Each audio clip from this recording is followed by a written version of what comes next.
Hello everyone, it is time for speaker number 18 of MACNA 2023. This is sponsored by Fritz. Fritz is a huge sponsor of MACNA. Salt was donated, 12 boxes of 200 gallons worth of salt, and those are going to be shipped all over the place to all the people that win. They are in the raffle. The raffle as of now has raised $7,000. I didn't even double check, it might be higher at this point. Last I checked, $7,000 for the Coral Restoration Foundation. You still have time to enter because all of the prizes will be chosen at 9 a.m. So if you're just now tuning in, if you're just now hearing this and you're thinking, I missed it, you missed nothing. No one has gotten anything yet because the computers have not decided the winners. So you can enter, you can buy tickets for the things you want to win specifically, and then at the very end, it will actually email everybody and tell them you won, which is pretty cool. And then, of course, I'll get all the information so I can ship these things to you, and I'll be busy next week shipping prizes all over the place. I do want to throw myself on the screen here for a second to show you something very important. Here in Texas, it is 3:19 a.m., and I've just got me a nice cup of coffee to make it through the next few hours. I made it extra hot because now I have electricity, and so I can use the microwave to reheat my coffee. Got myself a little bit of sugar to make my day go better. And yes, Travis is back. We actually cut him off early last time because of his video, so this is kind of a part 2 thing. Travis Noor is the president of MASNA. He's also working on his doctorate, or he wants to be a doctor someday, or I don't know, something about podiatry. And maybe become a marine biologist. Maybe he's going to be a whale shark hunter. I don't know what he's doing at this point. Travis, tell us what you're doing and what else you want to tell us about MASNA during your segment before we do another video that you did an interview with. Sure. So, master's actually. I'm not working on a doctorate or a PhD. I'm working on a master's degree. What's the difference? So, I'm sorry. I guess I don't know these because I'm a college dropout. So tell me. yeah, no worries. It's of course you've got your associates, Yes. 2 years, bachelor's, another 2 years. Okay. And then you can jump into a PhD or you can go to a master's. Oh. PhD, usually 4 years. A master's might be able to be, depending on the program. Of course, there's lots of variations. That might be just another 2 years, which is what I'm doing. And so it's a thesis-based master's. So I'm doing a research project. And that research project is Artemia replacement in ornamental aquaculture. So Artemia, right? We all know sea monkeys. They're a pretty wonderful feed for things. However, they're expensive. Supply is up and down, which makes the price go up and down. And for fish farmers, it's really hard to forecast your bottom line when one of your major costs is all over the place. So we're finding ways in the economy of replacing Artemia in these ornamental systems for raising fish. Okay, so hang on. You want to replace Artemia, so you don't want them to have Artemia. You're literally saying you can't have that diet. You have to have a different diet? Well, or if it's just, how much can we reduce the use of Artemia and still, have healthy fish and robust hatches of fish. Okay. Yeah, so it's not that Artemia is terrible. It's a great feed. We love it, but it's expensive. And if we can replace it with something that's easier to use and as cheaper and is also effective, then that's a win, right? Well, I didn't know that. And so you said the word thesis, so of course I was thinking we're talking about PhD, because I've heard you do a thesis for this master's thing. I think you're messing up. I think you should just go for doctor. Then you be Dr. Travis Noor. Come on, man. That's got to sound pretty cool on your business card. I mean, maybe you don't have business cards anymore, but I think business cards are still good. I put up that number on the screen a second ago. Andrea told us we are at $7,129. That's a very specific number. Awesome. That's what the raffle has generated so far for the Coral Restoration Foundation. I'm so proud of everyone. This is so good. I'm so glad you guys are supporting this. And I hope the sponsors are happy. I hope I promoted them enough. I'm trying to talk about them. I'm trying to run their commercials. I actually have a little commercial of my own that I want to run at some point. But let's talk about what's left that we couldn't cover earlier about the MASNA MACNA thing. I feel like I rushed you last time. Was there things you had meant to go into? Well, I think we hit the bullet points pretty well. We're as soon as I got done with that previous interview this evening, I went right back into a conference with a couple of our board Oh members, and boy. we're yeah. So it's been work, work, work. I got a couple hours of sleep, and now I'm back in the office here. But yeah, we're working really hard to make a really special conference. We have to hit the ground running here on this one, and Yeah. we really love Orlando for that because it's such a great hotspot. And as you heard earlier from Dr. Matt DiMaggio in that interview, that ornamental aquaculture is a really big part of Florida. And Hmm. so that just kind of lends itself well to, for a MACNA to be here. And 2024 is going to be, it's going to be our return to greatness. Okay, let me ask you this, and I'm not being Hmm. argumentative. I'm literally asking the question, and I know you're buying things years in advance, so that's not an argument either. But why always hurricane season? Why? No, seriously. I mean, it seems to always there. I mean, like okay, let's say Iowa. Don't have a problem with hurricane season. It's safe. But we go to the spot where the hurricanes are. Let's have a MACNA there. Is, You know what? does That's that even that's a come up in great question. conversation, or are you like, no, we No, love it? yeah, absolutely. And when we were here in 2019, I said the same thing. Why are Mm-hmm. we doing it? Because traditionally MACNA is usually on the same weekend, Mm-hmm. right? And so, unless we're going to hop around on our weekend, Yeah, that's this also is the agree. weekend that it's going to be. And if we want to be in Florida, then, it's hurricane season, Yeah, which hurricane season it in lasts. It's Florida, weeks. yeah, Yeah, it's like it's six months. weeks or months. Okay. Yeah. I think it's 3 months long. Mm. And so, it's hard to avoid, but, this is MACNA weekend, and so we're kind of stuck with that, unless we want to, skip around on different weekends. And then you start running into problems where, well, there's already a reef show on that weekend, and Yeah. you don't want to compete with everybody else. Right. We want to be able to accommodate everyone's schedules, and so having those conflicts wouldn't work well for that. All right, and then it leans into the whole Labor Day weekend thing. I've never cared. I always have to work on Labor Day. I mean, Mhm. it's Yeah. Labor Day. So, I mean, we're laboring. And I'm like thinking, why do they all, I mean, I hear it all the time. And I'm trying to understand. I mean, I'm a vendor, but, and I've done MACNAs, I've done booths. And then there's times where I've done none. And the thing Hmm. is, Monday's off. How cool is that? MACNA's over. You can relax on Monday. Why do they keep complaining that we did on a 3-day weekend? It seems like cool. Is it just because they can't ship their corals home? What is the biggest complaint about Labor Day weekend and the vendors? The vendors of the show. Why do Uh, they you hate know, it?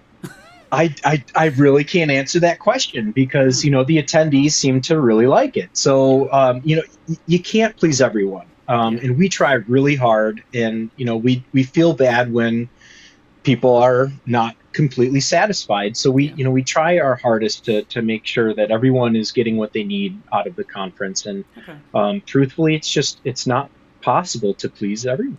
Well, yeah, I know that. And there's 52 weekends out of the year. It doesn't matter which one you pick. Someone's going to complain you picked that. If you picked the first weekend of the year, January 1st, they're like, why the first? That's right after I drank all night on the 31st with the fireworks and the ball and the confetti. And you're like, well, we tried to do Yeah. the first day of the year, so you couldn't complain about the rest of the year. So, yeah, I Uh, agree. You'll never make everyone happy, but I'm just always astounded at, I guess I should say, the excuses, the complaints about the date. It's like it's one weekend out of the year. You just go that weekend. It's one weekend. You get all year to yeah. plan for that weekend. I don't think this should be a complaining weekend, but I don't know. I've never understood it. I don't know if I'm just weird that way. I'm like, okay, that's when it is. We go. Right. Well, I mean, the vendors work really hard, year round. Yes. We're all kind of in the industry in some way or another. And, perhaps it's that Labor Day weekend they're looking forward to a break, right? They want some R&R for themselves. The attendees are looking forward to that 3-day weekend as their R&R from their own job. So, you're coming at it from two different sides, two very different perspectives. I guess so. It's kind of remarkable. Um, I heard a rumor they're charging way too much for the booths. Is that true? Well, Are if they you were to crazy see high, or are we trying to recover from last year, and so we had to go a little higher? I mean, I'm just asking. no, fair question. We are not trying to recover. We're not trying to recoup Okay. expenses from Okay. previous MACNAs. None of All right. the booth sale revenue is going to pay off any debt. There are no debts. In fact, everything Okay. is paid off at this point. Oh, So good. money yeah, Yeah. it's been That's a awesome. struggle, but we got I there. bet. So money that comes in for 2024 goes to pay for 2024. Okay. The cost of doing these conferences is astronomical. Yeah. We were We kind of talked about that. mentioning some of the numbers Yeah. earlier, and Hmm. when we look at the books, it's It's a little scary. frightening to Yeah. think about, the amount of money that Yeah. is moving around in such a big sort of event like this. Yeah. So it, the difference in cost from previous MACNAs is very small. In fact, Hmm. it hasn't kept up with inflation. So, That's good. yes, it is expensive, but Yeah. that's because of what it costs to put on a show of this caliber. You know what I haven't heard? You said order your stuff through through the MACNA website. You said like order the Mhm. hotel, right? You didn't tell Mhm. us what the room nights cost. Did you announce that number? Did I hear it and miss it? Uh, no, haven't announced the number. I don't have it right in front of me. Okay. But it is significantly less than their standard rates, In especially for a Orlando. holiday weekend, Oh. and in Orlando, Yeah. right? So, Across the street from it Mickey Mouse, right? right, I right. mean, So, basically, that is it. The Dolphin Swan. What hotel did you guys that's pick? right. It's Yeah, at you're across it's the at the street. Dolphin. Okay, Hmm. yeah, we've been Yep. to the Dolphin. Yep. That's a beautiful hotel. And Absolutely. you've had to tour it, right? I mean, that's how this works. You have to go there and walk it. Yeah. Isn't that the one Yeah. that has like massive marble going forever? Yeah, yeah. The lobby is Yes. absolutely gorgeous. There's a Yeah. fountain right in the middle. It really is beautiful, and being there includes a lot of Disney perks as well. Hmm.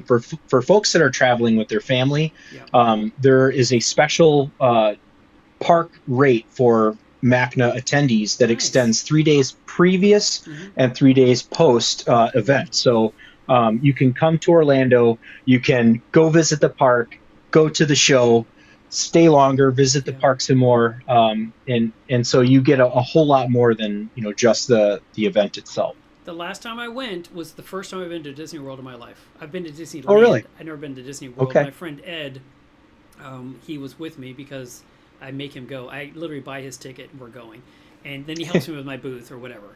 And his father used to was still working for Disney, like as a greeter or something. And so we were able to get into the park early. We were able to like know where to go to get the shortest line, and we did Animal Kingdom, and we did I guess the main one, the main Disney World itself. We didn't do the Epcot Center, so maybe this Okay. year, I mean next year, I could try Epcot a day or two before. Maybe I don't know, but it would be kind of cool to do that because it's something my entire life I've not done, and yeah, and getting a discount's even better. So I like that. Yeah. And if I remember correctly, the convention center's connected to the Dolphin. Is that right? Like there's a Yes. bridge or Yes. something. No, it's actually right in there. From your room, you'll be able to take the elevator down to the lobby floor, Uh-huh. and then from there you can take the escalator or the hallway right into The the convention center. conference area. Yep. Awesome. Okay. Yep. And the speakers are nearby where we can find them, and we don't have to walk 9 miles to some strange little room. Right. Right. Yeah. So we're streamlining the way everything is, so it's as close as we can possibly make it and Nice. convenient for everyone. Yep. I can tell you so many. How many MACNAs have you been to? Five, six, Okay. six. I've been to 22. And Wow. yeah, ever since 2002, I went to every single one of them. I even went That's to awesome. Aquatic Expo in Atlanta when there was no Mhm. MACNA. They did the virtual ones. And now I'm doing MACNA. And I remember there was one we did where you went into the vendor area, but then there was more vendors than what fit.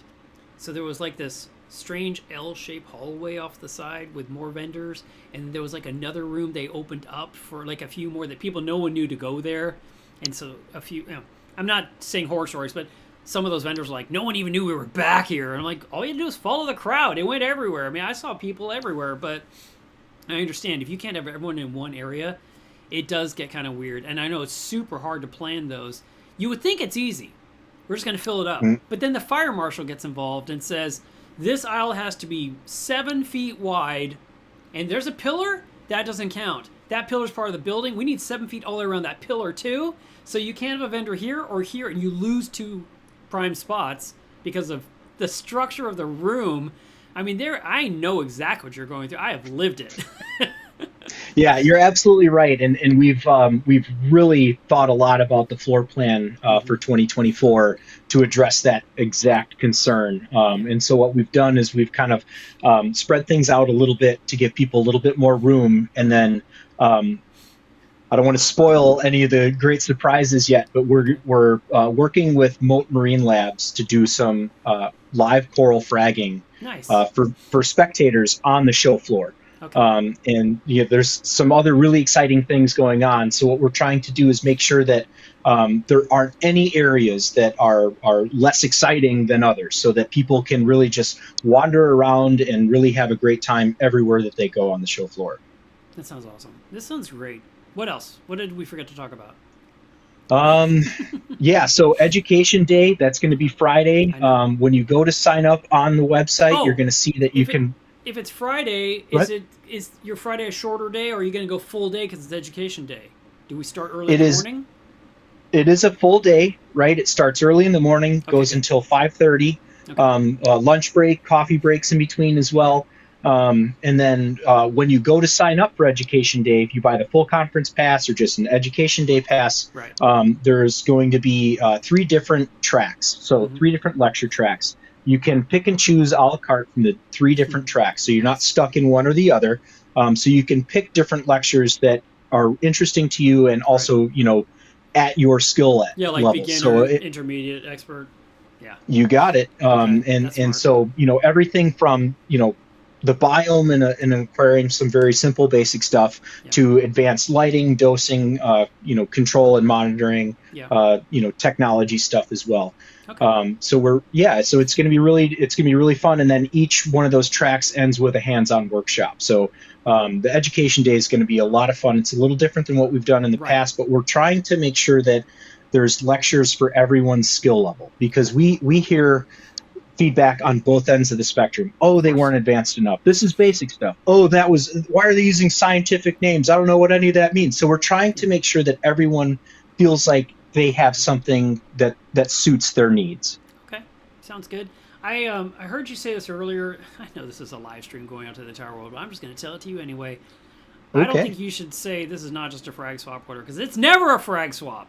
MACNA was Right. never a frag swap. You could buy corals at MACNA, but it was Yeah. never a frag swap. A frag swap is like lowbrow. It's swapping Right. frags. It's a club thing. MACNA is Right. an educational event with all the vendors, all the latest gear, all the best corals. I mean, that's how I look at it, but it's never been a frag swap. And so to say I appreciate it's not that, Mark. just one, I wouldn't even say it. I would say this is way Yeah. better than a frag swap. Come hang out with us all day, all night, and again tomorrow, and keep. And you know what the thing is? If you show up Friday for education and you go to the coral vendor and you see what you love, buy it that day. Don't wait. They will hold it Right. until Sunday night, Sunday evening when they're breaking down their booth. So you can actually get it, whenever. And if you're coming on Saturday for corals, you buy it Saturday, even if you're staying for 2 days, because you don't have to take it that minute. You don't have to walk around with it or get it at the end of the day. Leave it with them. It's in their tank. It's safe. It's heated. It's chilled. It's bagged. It's got flow. It's whatever. They'll put your name on it. They'll mark it somehow, and you can pick up all your stuff when it's time to actually go home. That's right. That's a great point. I was just kind of addressing some of the concerns that, there's some of the vendors that kind of assume that it is a frag swap, and they get a little, they're a little dissatisfied when they see that there's so many booths. And we try to reassure them that, hey, you're not competing with 180 frag sellers. We have everything here at Right. this show. Man, I think ours, well, maybe not ours, maybe it wasn't, I don't know. But it seems like around the time we were doing our MACNA, we had like 150 vendors total. But that was every company under the sun, including corals, including clubs, including nonprofits, and Yeah. almost like the Girl Scouts, but it was like Girl Scouts about mermaids or something. I mean, it was just one of those things where anything that was anything went into that room. so that you could cover all the aspects of everything. And I don't think there was posters back then in 2012. That was a Kevin Erickson thing where he did the poster explanation, and I don't know even what it's called. The poster category. I don't know what it is. Poster session. Session. Thank you. Yep. Yes. Yep. So that's So there's a lot to do. And even if you aren't doing like talks specifically on Saturday and Sunday, I understand you're making a change for a reason. There will be talks. There will be talks on Saturday and Sunday. Open to all attendees. So yeah, we're still keeping that. We just wanted to make sure that people had a chance to sit down and do some really cool educational stuff without interrupting the show floor. So we're trying to keep people on the floor when the vendors are actively selling. Okay. Are you still doing the reception? Yes, still doing the reception, doing the banquet. Yeah, those are my favorite parts. I love the social aspects of these events. That really is, what I come for and why I love it so much. Are you going to do anything different with the raffle this session?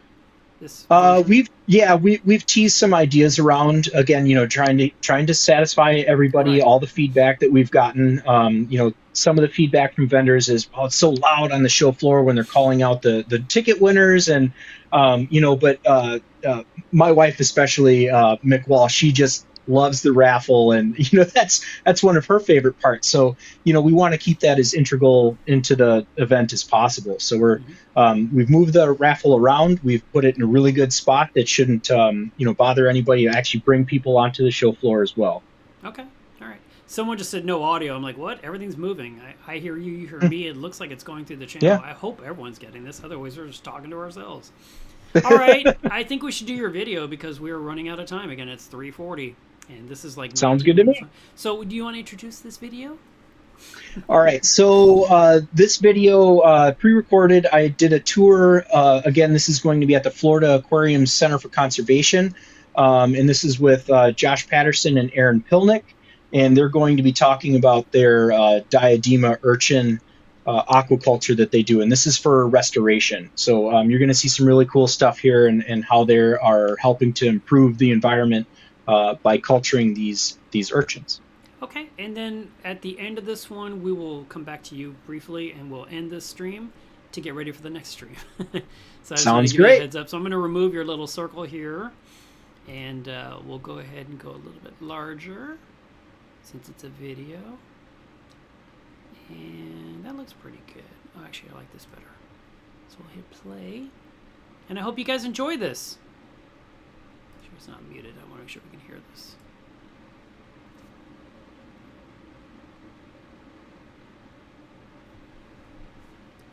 What they have at this facility, but I'd like to introduce these guys first. So yeah, hey everybody, Travis, thanks very much for the opportunity to tell the crowd about what we have going on here. So yeah, this site, as you mentioned, is the Florida Aquarium Center for Conservation. We're standing on the deck of the Turtle Rehabilitation Center. The Florida Aquarium has been kind enough to actually carve out a little space for us to develop a sea urchin aquaculture and restoration program here. So Diadema antillarum is the long-spine sea urchin, and that's the primary species of interest here, although we do have a few others that we can talk about later on. Some of the other partners on site here are the Florida Fish and Wildlife Conservation Commission. They run a youth education center, and they're also building a marine finfish stock and hatchery. And so in addition to the sea turtles that the aquarium rehabilitates and releases from here, they also have a really significant coral conservation restoration program as well. Wow, cool. So Aaron, what do you do here? Yeah, so I'm a postdoc with University of Florida. I completed my PhD with Josh at UF last December, and then so now I'm working to help continue this restoration aquaculture project here. So I can kind of give a sort of an overview of the lab. I'm sure we'll go inside and kind of delve into some of the specifics. But I'd like to also mention that so a lot of people in the aquarium community are probably familiar with Martin Moe, right? Of course. So he's this legendary aquaculturist who really is sort of the grandfather of this project. And so he spent years and years and years working in the Florida Keys in his retirement to develop aquaculture of this specific sea urchin species. And then the Florida Aquarium garnered some interest in this project, and then sort of that's where the partnership with the University of Florida came into play. And so the idea was to sort of take up Skip Mo's, Martin Mo's work and try to apply some rigorous experimentation to it and try to understand how do we advance the aquaculture of the species to really help out with coral reef restoration.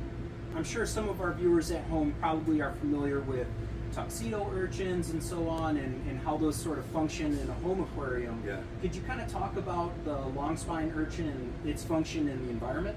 Yeah, great. That's a great question. So the way I like to think about it is that, you know, these are kind of, we're trying to like build a cleanup crew for the reef. Sure. Essentially, I think people kind of, it'll stick with some people in the hobby.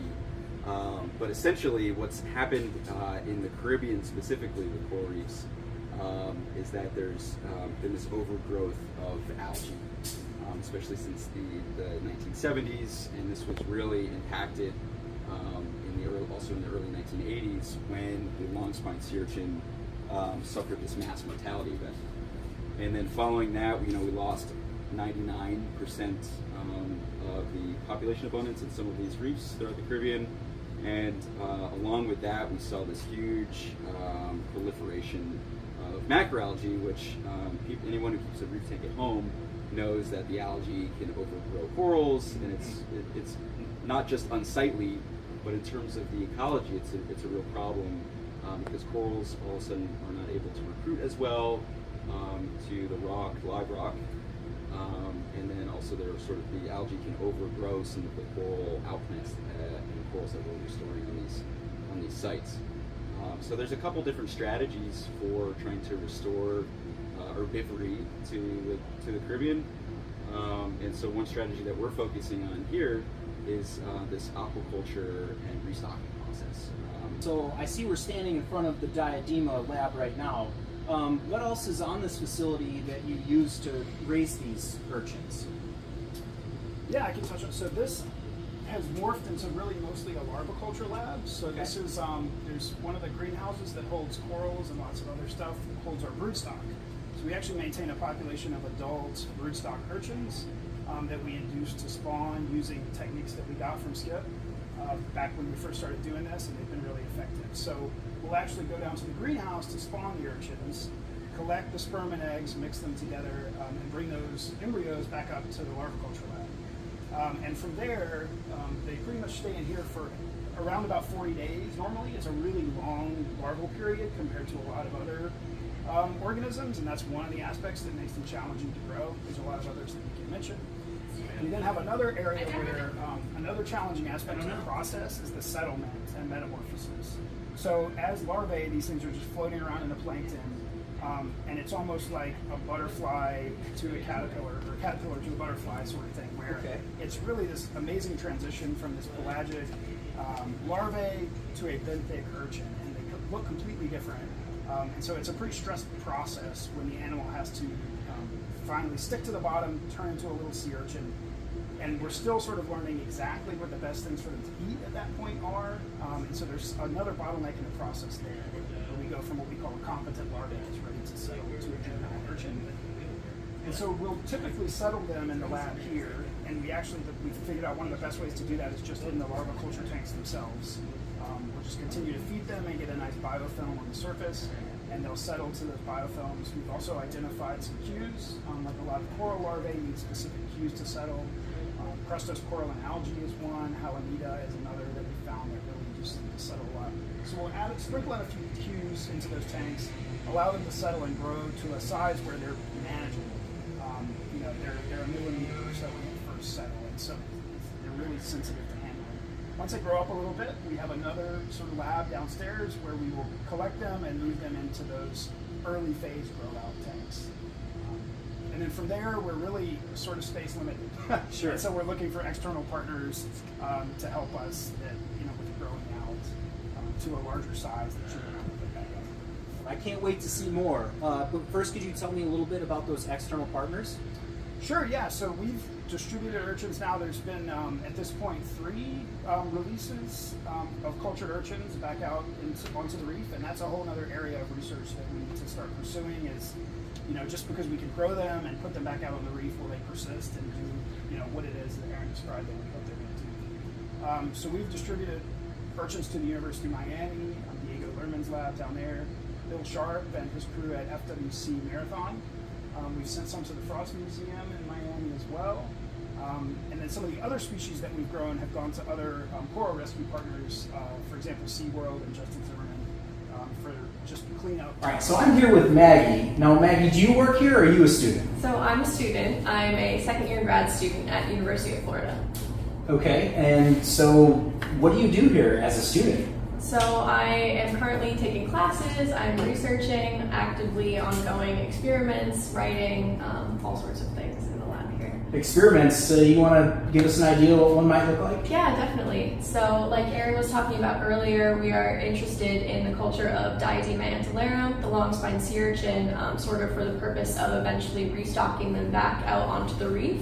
Another interesting opportunity that we have was through 2 other species that were maintained by the Florida Aquarium in the greenhouses. They were Trypnoustes ventricosus and Lidocynus variegatus, and we actually had a volitional spawn of them at the same time that we had a diadema run going. And so I was able to take those 3 species and set up a co-culture experiment. So basically, tiny juvenile urchins, tiny juvenile corals, and I was interested in looking at which species of urchin are actually best for helping the aquarium with some of that labor that comes with raising baby corals, which would be sort of the removing of algae that grows on the babies. Sure, so I'm familiar with Diadema, the long spine urchin. What are those other 2? So Trypnoustes ventricosus, or the West Indian sea egg, it's sort of this white spine sea urchin. It's actually really beautiful. It is really common on sort of rocky reefs in the Caribbean. It's actually a fishery species out of Barbados. And Lidocynus variegatus, or the variegated sea urchin, that one is more seagrass associated, so you can find it more so around the panhandle of Florida. They're both also known for doing the sort of covering behavior that you see with aquarium urchins sometimes, where they like to sort of put things on their heads. So they were maintained by the Florida Aquarium, and we were just lucky that we got a spawn from them at the same time that we had a diadema run going. Very cool. So what's next for your research? Next for my research is sort of writing up the co-culture experiment that I mentioned, and we're also looking to run some more larviculture experiments with diadema, sort of investigating the best ways to raise them. All right, so I'm in the Diadema Urchin Lab now with Alex. Alex, do you work here? Are you a student? How does this work? No, I work here. So Okay. the University of Florida runs this lab for the most part, but it has a partnership with the Florida Aquarium. So I'm the sole Florida Aquarium employee that's dedicated directly to the Diadema lab. That's really cool. How did you get started in this? So I had a job. I interned at Florida Aquarium before. I had a couple other internships in the industry. Keep fish tanks at home. And about 3.5 years ago, this job opened up, and was lucky enough that Aaron and Josh took a chance on me, and I've been working at it ever since. That's cool. So, I mean, what's an average day look like? What do you do during the day when you work here? So the average day, especially when we have a run going, is it's a lot about the details in here. As you can imagine, working with lots of little sensitive, very, very sensitive larvae, every detail matters. So every single morning we'll take pictures of a subset of larvae just to see how they're doing. Diadema are very, very notorious for going up and down. They're kind of a roller coaster. But we just want to make sure we get eyes on them each and every day and make sure they're doing well. And if they aren't, we have to be able to tinker a little bit to actually see if we can get their conditions to improve. After taking pictures, we're obviously going to do our cleaning. Everybody who keeps aquariums, we always got to do a little bit of cleaning, either filter changes, water changes, checking on the UV, checking on anything else, aeration, anything like that. Sure. Just making sure it's all dialed in for the day. And then towards the end of the day, when most of the cleaning is done, we get to feed, so we get to go down, we get to do our math to calculate exactly how much phytoplankton we want to add to the cultures, depending on how old and / how big the larvae are, and then we get to feed them through the night. And then in the morning, we get to get back up and see how they enjoyed the meal for the night. And so I see we're surrounded by a lot of really cool equipment in here. What is all this stuff? So we've grown over the years. So in the back corners over here, we basically have these are 2 separate systems. So in the back area over there, we have our larval system. The main components of that system is going to be our pseudochrysals. So Martin Lowe prototyped these pseudochrysals that are, if most people just think of jellyfish tanks and how they keep the flow of the jellyfish kind of in the middle off the screens type situation. Sure. It's a bit of a modified design, but it's roughly the same idea. We keep our larvae suspended with little bubble wands and air wands to keep them up off the bottom, but not too much. So we don't want to, rough them up too much. But we've grown this whole room used to be filled with chrysals. As we've grown through the years and actually been able to be pretty successful at growing those larvae out and getting little urchins, we ripped out half the room and made a settlement area. So now we can actually take those competent larvae settled in a pretty much nice little tray here. We can make it for our research. The University of Florida does with basically settlement queues, post-settlement survival, things like that we can try out and try to make our research as positive and impactful as we can. That's really cool. So I imagine they get to a certain size and then they have to go somewhere else? Yeah. So we are pretty space limited in here. So generally speaking, up here we'll get them to settle, and they hang out to be about basically until we can comfortably move them. Okay. So we'll comfortably move them. They'll be about, they get their little black spines. They get their clear to see that they're an urchin. We'll move them with like little tweezers. Get them all into a nice little bucket, and we move them down actually to another lab that we have on site. We have some grow out tanks, for lack of better words. Basically, set up little tanks with a bunch of rocks, a little bit more algae cover. Okay. Let those animals actually kind of just mow down whatever we have in there. And then eventually, they get a little too big for that, and then we have to hand them off to partners where they're either going to go to the ocean, different sites of restoration, and things like that. That's really cool. I can't wait to see. Are they in the greenhouses? A little bit. So some of them, because we do have the coral restoration program also here, so we do a little bit of some experimentation, and also just the urchins like to eat algae, so we'll actually give a few of them to the greenhouse to see how they do. Just eating in different stages of coral babies to see how. Hey, do they bother the coral babies when they're really small? It's always a good idea to get urchins in there, so that way. Of course, like us don't have to scrub the babies as much if we get the urchins to eat the algae. That's really cool. So they're actually working for you. Yes. So my job actually helps my coworkers out. If I do well, they get to work. All right, Alex. What is going on in here? So this is our algae lab, our phytoplankton lab, where I like to kind of make jokes and be like, it's our mad scientist lab in here. But we grow 3 different species of phytoplankton to feed our Diadema larvae and any other sea urchin larvae that we have going. But we mainly rely on 2. The red one down here, so any blue tape you see in here is actually, we color code it because I like everything to be simple. But anything that has a blue piece of tape on there, has that orangey reddish color, that will be Rhodomonas salina. That's going to be the meat and potatoes of the Diadema larvae's diet. That's about 75% of what we feed them. We've shortened our larval cycle from about 60 days down to about 40-ish, 45-ish days when we really get the salina really pumping through pretty good. I see there's air bubbling into them. Is it really that simple? It's just air? So phytoplankton's a plant, so they need air and they need light. So they're going to photosynthesize. The air, for the most part, especially for the Cattosaurus is a diatom, so they make a silica shell. They can't swim, they can't move, so putting that air bubble in there will actually keep those cells in suspension. Also, too, we inject CO2. So to your right back there, we actually have a CO2 cartridge that's built into the plumbing here. And CO2 actually helps with photosynthesis, as we all know, going back to grade school. CO2 is in the reaction for photosynthesis, so it helps. You don't need CO2 to grow phytoplankton, but CO2 helps regulate the pH and also give them a little bit more juice for that reaction to occur. I'm thinking about contamination. I see some air filters here. What exactly can contaminate these cultures?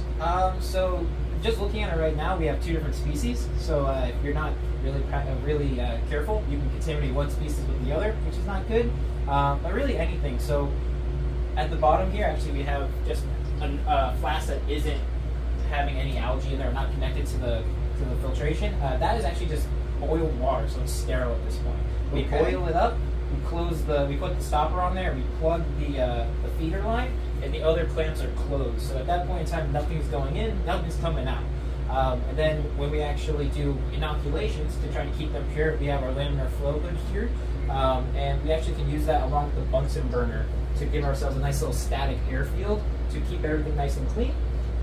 And then once they're in those little flasks, the starter flasks, it's pretty much the last time they come out of those in the laminar flow hood. Everything else, we actually use pressure, so we can actually close one of these clips here, and it forces the algae or the liquid to come out of the feeder line, and we can just go from one flask to the other without actually exposing it to the outside elements. So really, got to be careful with it, but as long as you don't, as long as the clamps are closed and the stoppers are on there tight, nothing's getting in there, like any parasites or anything else in aquaculture that you're really worried about getting into. Your actual larvae culture can also pretty much eat anything that's in your algae. This is really amazing, and it sounds like it takes a lot of practice and trial and error.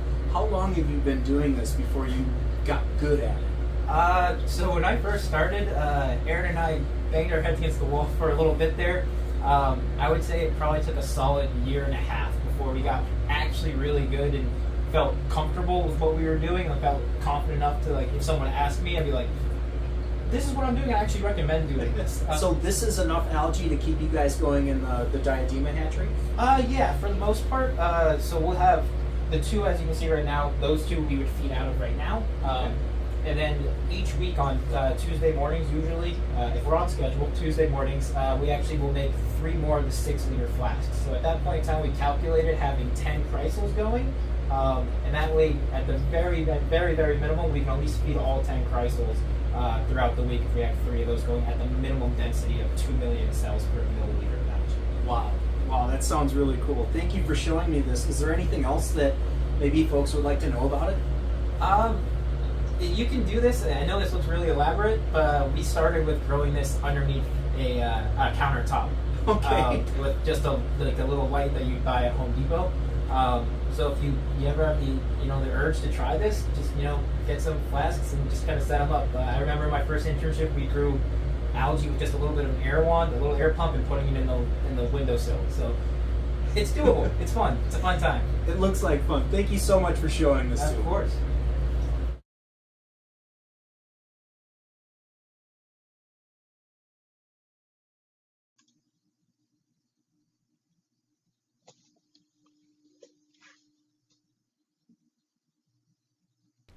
See, I had it on mute, and he says, no, I still hear your keyboard, and I muted the mute.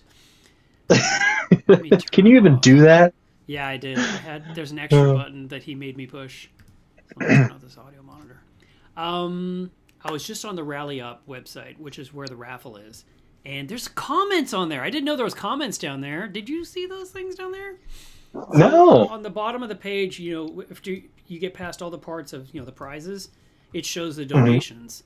And because every single person that bought tickets, that's a donation, I guess. And starting the first page was like, thanks, Mark, and all your friends that helped make this happen. And there was a lot of nice comments. And there's a zillion because we've been going for almost 20 hours now. It's pretty neat. I'm really impressed. And right now, as of this minute, we are at $7,374, almost $7,400 for Coral Restoration Foundation, which is super exciting. Yeah, that's great. Our next speaker I haven't heard from yet, but we are coming up on him, so we should probably wrap this up. Is there anything you want to add to that you heard from the video that you're like, oh, or is there anything? Well, I wanted to kind of stress how important it is where that research came from.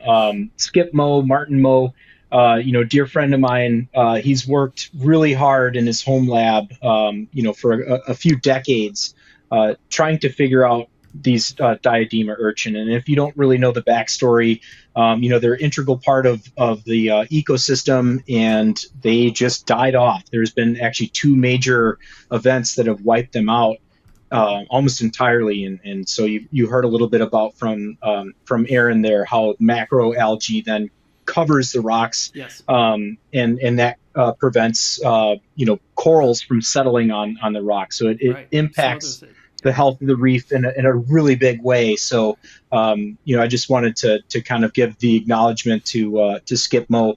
You'll see he's a great author. He's been an aquarist, MASNA Aquarist of the Year. So he's, great friend of mine. I actually visited his home lab a couple times when he was still here in the Keys. and is just really interesting all the things that he had accomplished in that lab, and he's just such a great person, and I think this the legacy that carries on from his work is so important to the natural coral reef, but then that it also applies to other urchin aquaculture. So when you buy those aquacultured urchins, y'all should think about Skip Moe a little bit. Yeah, no, I totally get that. Now, again, that is okay. This is going to come across wrong because it's kind of negative, but I would never get that urchin again because it stabs me in the knuckles. It's like I start running the tank, and as my hand is doing this, they take their quills and they point them at your hand as you're trying to clean. I feel like they're, come on, let me get you, and they hurt. I've seen some horror pictures of people that got stabbed, and you could just see how it the barrels or the spines would go in and leave like these tubes that you can't fish out. You can't pour vinegar on. I mean, it's really tweezer work. It's go see the doctor. Let them extract it out of you. So I like tuxedo urchins because they're so much friendlier and they don't hurt me when I pick them up. That's right. They're adorable. But yeah. No, it's great that these are out there, and putting them out on the reef where they belong is great. It's so funny how different parts of the planet, one urchin is great where another one is something that's horrible. Like this crown of thorns starfish. Yeah. They're out there stabbing them. Get off the coral reef because you're eating all the corals. But but we want the urchins because they eat the algae. We don't want the lionfish, but we do want this. We don't want this, but we do want the sharks. It's always a balance of too much of one. That's the thing. It should all be equalized, and when there's too much of one thing, too much of a predator, things get all out of a whack. So. Yeah, you nailed it there. That single word, balance. Yep. That's really what it's all about. Well, thanks, Travis. I guess now you can finally go to sleep. And then I get to go to pleasure. sleep in about it's been 5 great, more Mark. hours, I think. So, but I'm getting closer to the end. Thank you very much. I'm going to wrap up here. Any final words? No, that's it. Just thank you, Mark, for doing what you're doing. This is for a great cause, and I appreciate everyone who's participated buying raffle tickets. So it's been wonderful. Good night. Hang in there, and we'll catch up tomorrow. Sounds great. Okay, bye, guys. I'm going to stop this stream. We'll start a new one here with Fadi from overseas.